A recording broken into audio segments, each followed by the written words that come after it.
வணக்கம். எனது பெயர் ஷேக் மீரால். நான் இடைநிலை ஆசிரியராக ஊராட்சி ஒன்றிய தொடக்கப்பள்ளி ரெட்டியார்பட்டி பாளையங்கோட்டை புறநகர் ஒன்றியம் திருநெல்வேலி மாவட்டத்தில் பணிபுரிந்து வருகிறேன். அனைவருக்கும் வணக்கம். என் பெயர் காயத்ரி. நான் ரெட்டியார்பட்டியில் உள்ள ஊராட்சி ஒன்றிய தொடக்கப்பள்ளியில் 5ஆம் வகுப்பு படித்து வருகின்றேன். நான் இப்பொழுது பாரதியாரின் ஆத்திச்சூடியை கூற வந்துள்ளேன். அச்சம் தவிர ஆண்மை தவறேன், இளைத்தல் இகழ்ச்சி, ஈகை திறன் உடலினை உறுதி செய், ஊர் மிக விரும்பு எண்ணுவ பியது, ஏற்போல் நட ஐம்பொறி ஆட்சிக்கொள், ஒற்றுமை வலிமையாம் ஓய்தல் ஒளி, ஔடதம் குறை, கற்றதொழுது காலம் அடியேன்,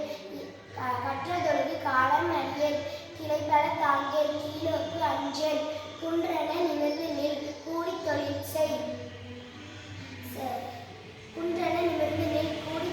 செய், கைத்தொழில் போற்று, சாவதற்கு அஞ்சேல், சிதையா நெஞ்சுக்கொள், சீர்வோர் சீரு, சுமையினுக்கு இளைத்திடேல், சூரரை போற்றி. நன்றி.